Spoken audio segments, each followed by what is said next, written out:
Okay, in this video we're going to be looking at innovation, research and development and how that's influenced businesses and how it's increased throughout the last 30 or 40 years. So innovation refers to changing processes or creating more effective processes, products and ideas. So that basically it's all about trying to create new processes or new ways of doing things or more effective to create better products and ideas. For businesses this includes implementing new ideas, creating new products or dynamic products, or improving their existing services. So it can be about coming up with new ideas, and coming up with new products or new product ideas, or just ideas or ways of improving their services for existing products. Even innovation is driven by businesses wishing to maximise their profits. There's been a whole range of different famous innovations coming out of Australia, like the cochlear bionic ear, flat back furniture, which is IKEA, a Swedish idea. Driverless trucks has been a recent thing that's allowed businesses in the mines to be a lot more productive. Wi-Fi, AirGuard, plastic banknotes, all these things are ideas that come from innovation and research and development. So the thing with innovation is that it can be very risky because there's no guarantee that you're going to make any money. So businesses will spend large sums of money and put significant years of time and effort into research and development, with the high probability that they won't actually succeed and come up with anything new or anything they can make money out of. So because of this high level of risk, the governments will basically give protection for businesses that come up with good ideas. So in order to encourage research and development, the government issues patents, which is basically legal protection or property rights, which says if you come up with an idea, you have intellectual property over that and no one can steal your idea. So basically, if you come up with an idea, it's yours, you're going to generate all the profits from it.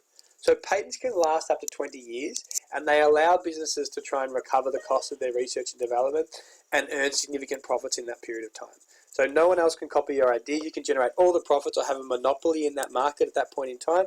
Then when the patent expires, other businesses are allowed to copy the innovation. But for that period of time, and it's generally around 7 years in the pharmaceutical industry, that's a way of recovering all the costs for research and development. So one way that businesses can encourage research and development, and they need to encourage it because there's no guarantee that you're going to generate money from research and development. There's no guarantee of success.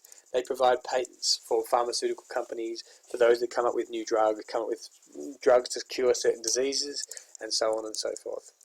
Other ways the government can promote innovation besides patents is they give a thing called tax concessions, which basically allow companies that invest in production methods or invest in research and development into new production methods or new products to write off or expense a larger amount than they actually spend on research and development. And this can be a little bit tricky, but let's say a company spent $10,000 on research and development. Okay, what that would do is that $10,000 that they spent would decrease their profits by $10,000. Because that's an expense, it reduces your profits. So let's say a company makes $1 million of profits. After they put money into research and development, they'll now have profits of $990,000. But what the government does, it allows them to write off more than $10,000 as an expense. So they might spend $10,000 on research and development, but the government allows them to record $20,000 or $30,000 as their expense, even if they actually only paid $10,000. And what that does is it reduces their taxes. So rather than recording profits of $1 million, they'll record profits of $970,000. So they've artificially reduced their profits by claiming more than they actually spent, and that allows them to pay less tax. So it encourages them because they'll pay tax on $20,000 less revenue, which essentially means that they'll pay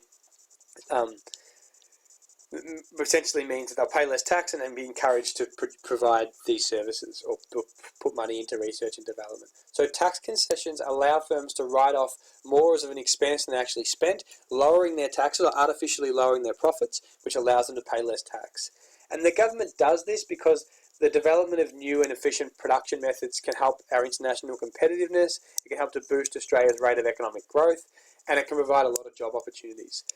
If it's into health and medical reasons, it can also obviously provide benefits for anyone that's suffering from cancer or heart disease and so on and so forth. So the idea is that if we invest in things, better production techniques, that's going to generate more revenue for the government. So the government gives these patents, they give these research and development tax concessions to encourage more investment into research and development. The government also provides funding for universities and non-for-profit research institutions to conduct research and development. So they give them subsidies, they provide them with money, with the idea of that being to try and encourage more research and development into these areas. Despite significant growth in research and development by firms, particularly in manufacturing, finance and professional services, Australia still compares poorly with other countries. We're often a lot less innovative than other countries, which is forcing us to be behind other countries and leading to certain industries like manufacturing and car industry closing down. It's just an example of the amount of research and development in different industries. So as you can see, there's a lot of research and development in manufacturing and mining in compared to some other areas like accommodation and food and education and training. Thank you.